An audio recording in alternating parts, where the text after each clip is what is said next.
Our cities, home to over 50% of the world's population, are being reimagined, redesigned and remodeled by architects, urban planners, pioneering companies and intrepid individuals who are finally taking the lead in a frantic attempt to create more sustainable, resilient, attractive and ultimately more lovable places to live.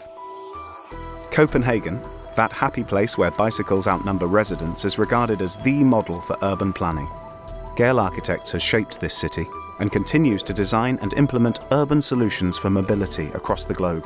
The co-founder, Helle Soholt, is optimistic about the future. We see more and more cities taking a key responsibility, not waiting for national government to take the first move. The cities are also becoming more and more networked across the world, so sharing more ideas, sharing policies, comparing different systems, and that's really enabling them to come up with new ideas, not just best practice from Copenhagen, but actually designing their own next practice. Once the largest city in the world and currently ranked 7th with a population of 21 million, Mexico City is often written off as an untamable beast. But a new generation of Chilangos are turning the sprawling conurbation into a laboratory and developing planning practices of their own. Adriana Chavez, one of the principals at Oficina de Resiliencia Urbana, consults with the city on urban issues and resilience. She believes the world can learn from the Mexicans' ability to overcome problems. We are constantly adapting to changes. Sometimes things happen very fast and we need to adapt to shifts, even in economy, with economic crisis, with political issues or social issues. And we are very resourceful. Resources are scarce, so we need to adapt and we need to provide multiple solutions on one project. Mexico City has been a testing ground for many innovative projects. Eje 8 is an electric mobility corridor developed by the Mexico City government and C40 Cities Climate Leadership Group, a network of over 90 megacities dedicated to addressing climate change. The project is helping to connect the city and improve sustainability. It's going to be the first electric mobility corridor, the carbon neutral, zero emissions. It's going to include an electric system and also a bike system. It's going to connect the population ranging from low income to other neighborhoods that are located more towards the city center. So it's a project that can change the way you think about mobility.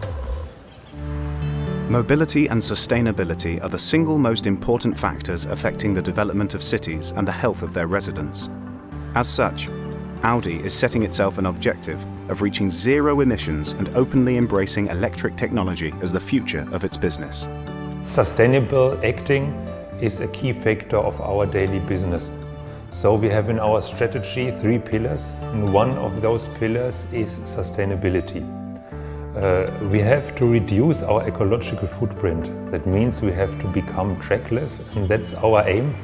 We'll be the first high-volume manufacturer in the car industry, in the premium segment, that will be CO neutral in the production area with our first electric car.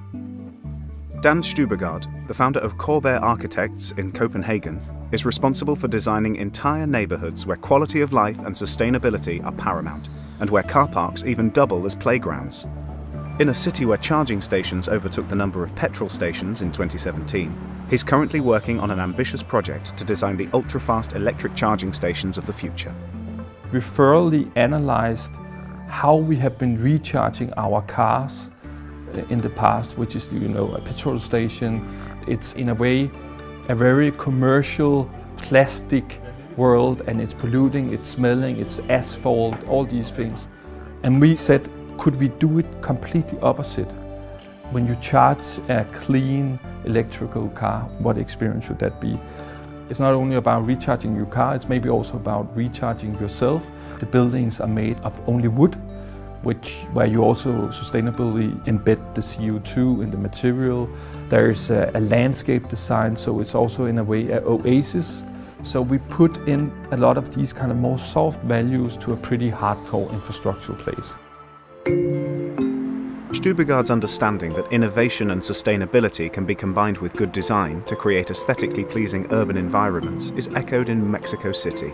Here, Fernando Ortiz Monasterio is known as Mexico City's gardener for his prominent green walls, and is pioneering a project that aims to wrap 1,000 concrete pillars of the city's Periférico highway. The strategy was real simple, which is to use the existing buildings of the city to transform them into green spaces. Periférico is the most important street in the city, probably in the country, and probably in Latin America in terms of how many cars are transited in the street. 10 years ago, there was so much traffic in the Periférico that they decided to make a segundo piso, like a second deck of the Periférico. And there's this amazing, huge, terrible, gray, very heavy concrete structure that is supported by more than 1,000 concrete pillars. And we decided that that was the perfect spot to make a real transformation and transform it into more than 60,000 square meters of green area to the city. Audi launched an environmental foundation in 2009 to further the brand's holistic commitment to sustainability in the hope that they could inspire employees and all individuals to take more responsibility. My hope is that everybody becomes a little environmental protector.